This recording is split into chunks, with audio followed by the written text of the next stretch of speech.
ये कहानी है 1938 कैरली नाम के एक आदमी की, हंगेरियन आर्मी में, और वो उस कंट्री का बेस्ट पिस्टल शूटर था।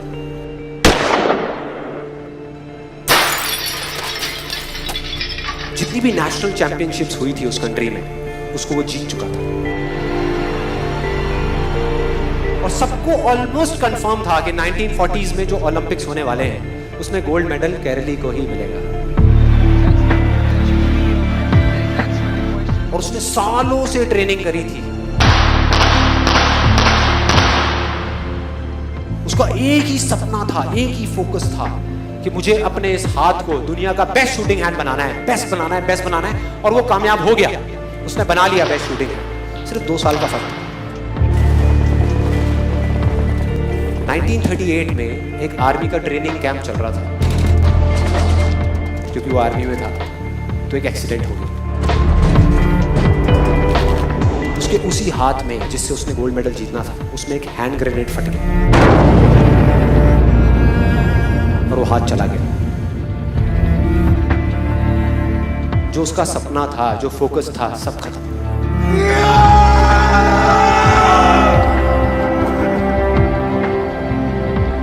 उसके पास 2 रास्ते थे। एक तो ये कि वो बाकी की पूरी जिंदगी रोता रहे और कहीं जा करके छुप जाए, या अपना जो गोल था जिस पे उसने फोकस किया हुआ था उसको पकड़ करके रखे।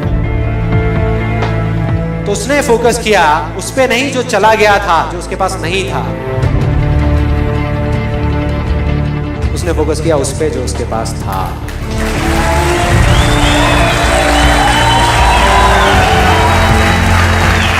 जो उसके पास था। और क्या था उसके पास में? एक लेफ्ट हैंड, एक ऐसा हाथ जिससे वो लिख तक नहीं सकता था। 1 महीने तक उसका हॉस्पिटल में इलाज चला इस हाथ के लिए। और सही 1 महीने बाद अपनी ट्रेनिंग शुरू कर दी इस हाथ की।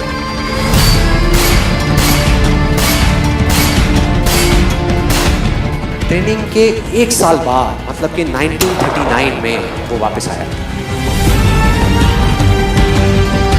नेशनल चैंपियनशिप्स हो रही थी वहीं पे हंगरी में, और बाकी भी बहुत सारे पिस्टल शूटर्स थे वहां पे।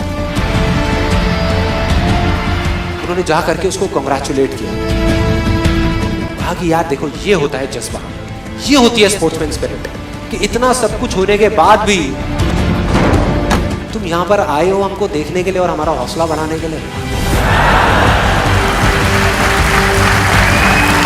किसी को नहीं पता था कि वो 1 साल से अपनी ट्रेनिंग कर रहा था लेफ्ट हैंड की। और उसने जवाब दिया,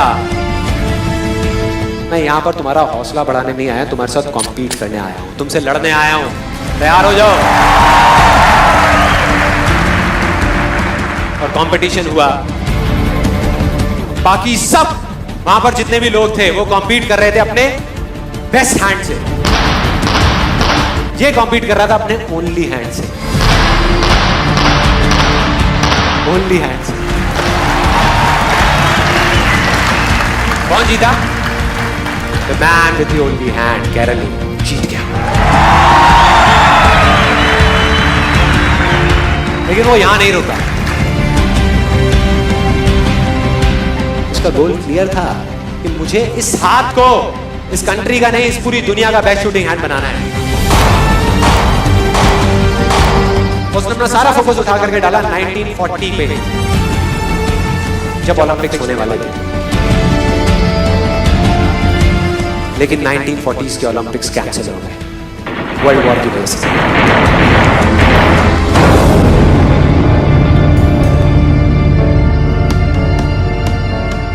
उसने अपना सारा फोकस उठा करके कहां डाल दिया?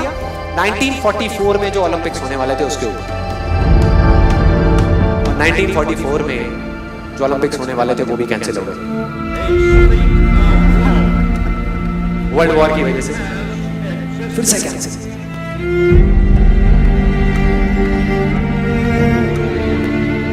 उसने अपना सारा फोकस उठा करके डाल दिया 1948 के ओलंपिक्स में। 1938 में उसकी एज थी 28 साल, 1948 में उसकी एज हो चुकी थी 38 इयर्स। और जो यंगर जो प्लेयर्स आते हैं निकल करके, उनसे कॉम्पीट करना मुश्किल होता चला जाता है। लेकिन मुश्किल नाम का ये वर्ड था ही नहीं उसकी डिक्शनरी में। वो गया, पूरे वर्ल्ड के बेस्ट शूटर्स आए हुए थे जो अपने बेस्ट हैंड से कॉम्पीट कर रहे थे, और ये अपने ओनली हैंड से कॉम्पीट कर रहा था। और कौन जीता? The man with the only hand.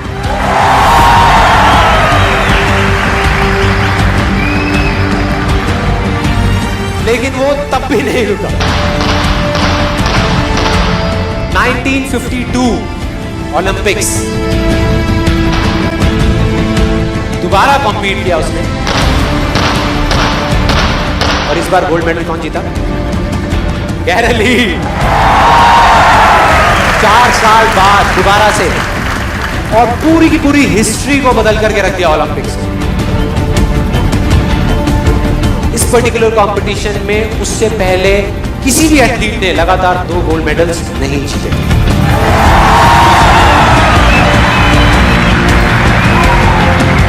अब किसी भी लूजर के पास चले जाओ, उसके पास लिस्ट होगी बहानों की कि मैं इस वजह से फेल हुआ अपनी लाइफ में, इस वजह से मैं कुछ नहीं कर पाया। बहुत लंबी लिस्ट है। और दूसरी तरफ विनर के पास चले जाओ, उसके पास में 1000 वजह होगी वो ना करने की जो वो करना चाहता है, सिर्फ एक वजह होगी वो करने की जो वो करना चाहता है, और वो कर जाएगा।